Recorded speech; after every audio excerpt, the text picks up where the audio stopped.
See why this shit frustrates me? It happens all the time. If it's not this, they won't do the repair right. Like if I feel here, there's a bulge through there. You can see it in the primer. There's a low spot through there. I just sort of, the car's a bit hammered with all this other stuff. I'll just run with that one. But it's just constant, you know, every single job. Like, as I say, nothing against the people themselves. They're just so incompetent at their own job. Like, as they say, a good painter makes a bad panel beater look good. That's what I say, like, this job is going to go out of here looking great. The panel beater will look at this and think, this did a good job on that one. No, you did not do a good job on that one. I fixed your crap.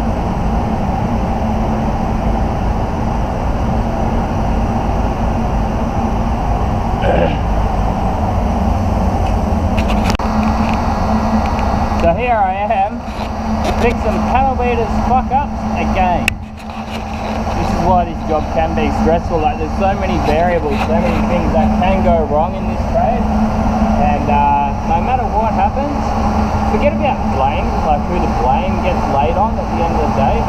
If something goes wrong, I'm 90% going to be the one fixing it, 90% of the time, unless like they don't fit a car up properly, they miss one of the screws or something. Yeah, obviously that's out of our hands, you know, unless it's mechanical or they didn't weld the panel on properly. 9 times out of 10, if they get their panel work wrong, it's going to be down on us to fix it anyway. You know, filler work's not right, it's not straight, and then you've got the list of things that you can get wrong yourself. You know, you can get your colour wrong, you can get the blend wrong, you can get rungs, you can get model, you can get, you know, a handful of things that you can't get wrong. But yeah, it's not stressful really to me. It's more annoying. It doesn't have to be this way. Like, I know I've worked in shops with like really good companies, and shop doesn't really have any. But all in all, I do like working with them, so can't really complain, I guess. Yeah, I'm just rush to get the job done, and it slows the rest of the week down. And then on Friday, when we've got 10 cars that still need to paint instead of 4, you know, it comes back to well. It's an extra 2 hours that I spend.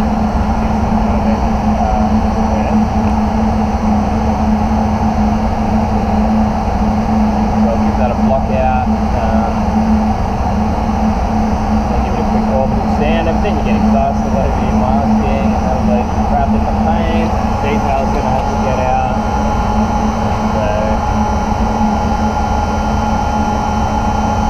Shut that door here before I get air back in here again, so it's open close, mucking around doing all this crap. Alright, so I'll get a block, but it already leave one, and now I've got to redo that.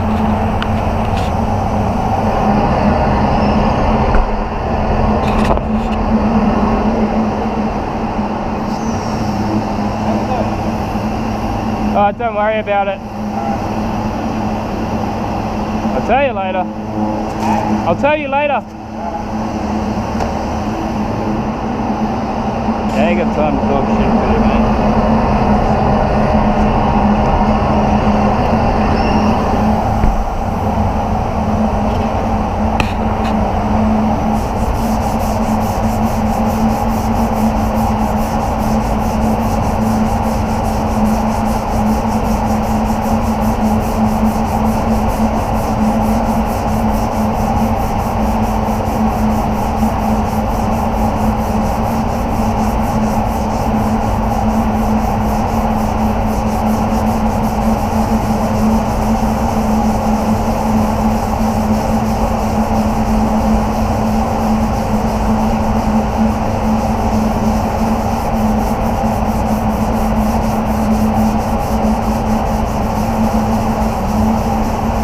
So that was 180 just there, knocked it down nice and quick.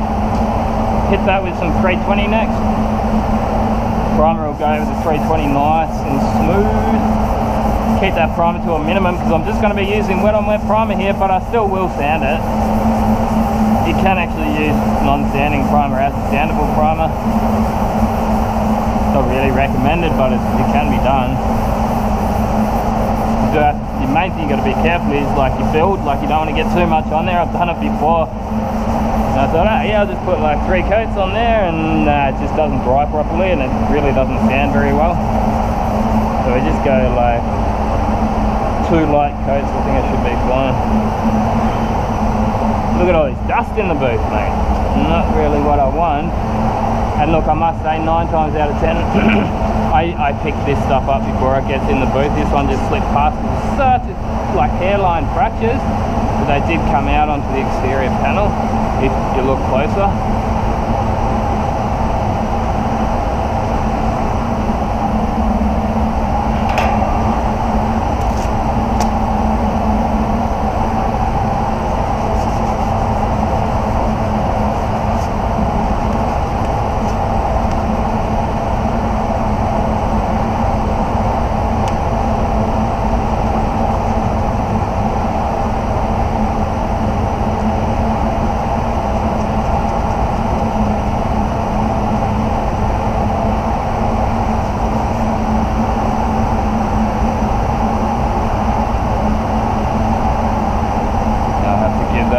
Maybe a bit of 600, something really nice and fine. Shut that door so I get the air in the booth. I'm going to need that heat gun out, screw on my wet on that primer there.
Should usually be one in here, I hope it's still there. Yep. And wet on wet.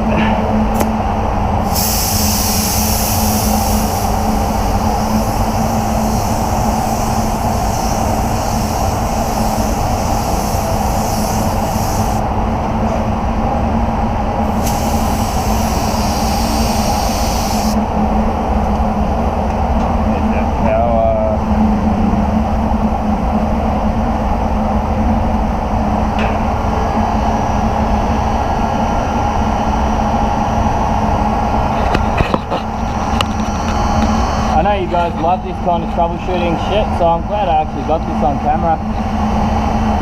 This is like a relatively new idea. I've decided to do a bit more of a push on the raw channel.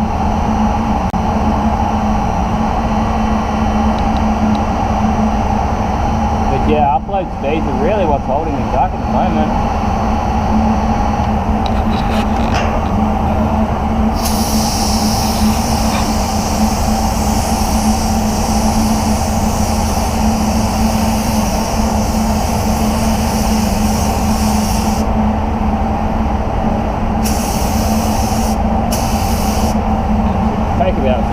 I reckon,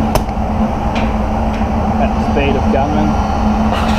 So I'll turn that camera off. We're about to run out of battery and it's overheating, so while this primer dries, I'll turn the cam back on once it's dry. Alright, so I heat gunned it for 5 minutes. I then went out and cleaned out the wet on wet gun and got some 222S in the gun. So that's my blending aid. It's probably been about 10 minutes since I flicked the camera off. That's pretty dry.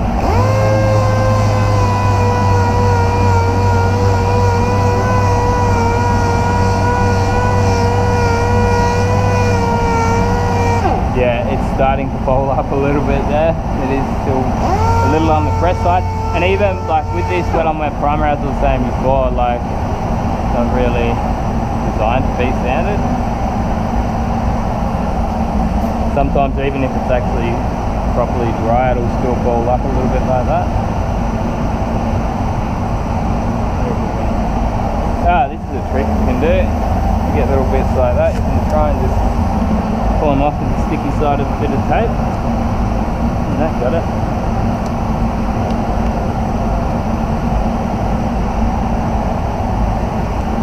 So many of them. Because as the sandpaper is starting to clog up.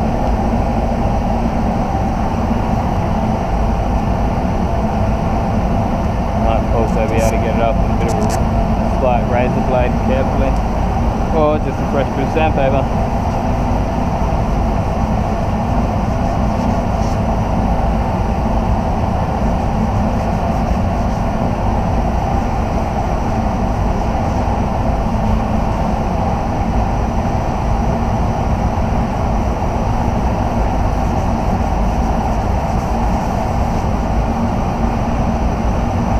I just walked through the paint shop before and the other painters, he's putting a skim of filler through a new, like a door skin that one of the panel guys did. It's like, it's never ending, you know. Like, why can't you identify the low spots like it's your job, you know?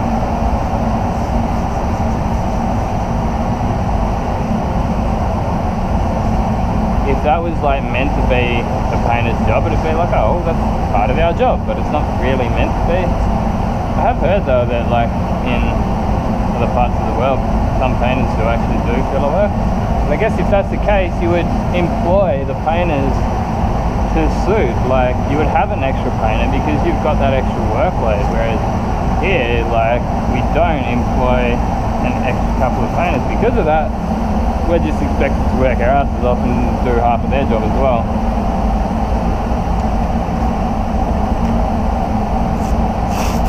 But yeah, like where I used to work, these panel beaters, they'd scratch on the inside of a door jamb and then they wouldn't pull the door off for you. I'm like, mate, you scratched it. Nearly got into a fight with one of them once. Like, mate, do you expect me to go and fix this stuff? I've been here since 6 o'clock in the morning.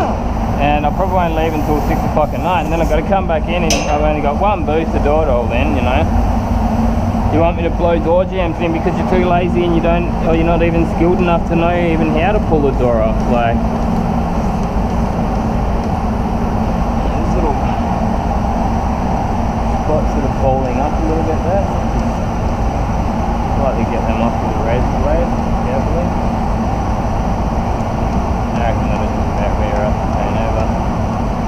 Sometimes you're going to end up like chasing your tail with sandpaper. You're like, oh, I'll just get that bit off, and then you get another bit next to it.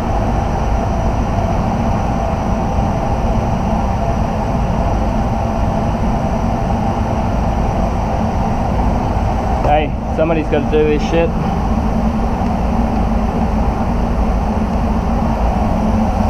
People keep smashing their cars. We've got to fix them. Now I'm doing my best to get rid of all dust I've created in the spray booth. Something I don't really like.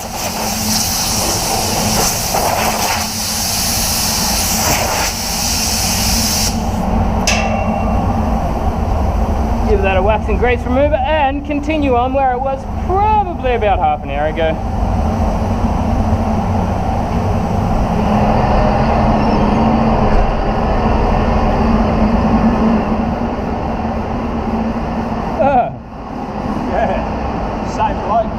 one, eh? No.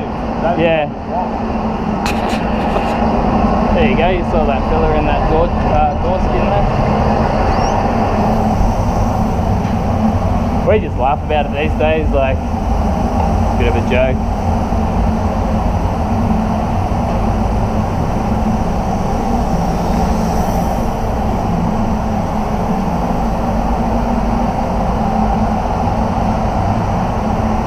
Yeah, I mean, I would like to be able to fix stuff like this, but it's going to ruin my blend, like, and it's going to get it. It would kind of turn into a bit of a major by the time you sound that back. There's rust under here, and just one of those things. Like, insurance isn't going to pay for it. Why should it sort of fall onto us just because we're painting that panel? I know it's not right. You should fix it, and it would be great to be able to, but. And in some cases, depending on the damage and depending on the car, yeah, sure, we'll fix it. Like if this is a brand new Mazda or something and it was peeling up like that, a good chance that you would actually, for starters, you'd probably get it on insurance or, sorry, warranty repair. But I actually got a feeling this car's been done before. You can see that's where they must have put a quarter panel on, and that's probably where a filler repair has sat for a couple of days. So honestly, all I can say is I hope that repair wasn't done here. I hope this is not a return customer, because if it is, that's atrocious. That's really bad work. And that goes to show why you can't just leave panels sitting around for days without primer on them, because bare metal does rust, obviously. Oh, okay, ready to get back into it. Ready to get some colour on. I'll strip to wet first.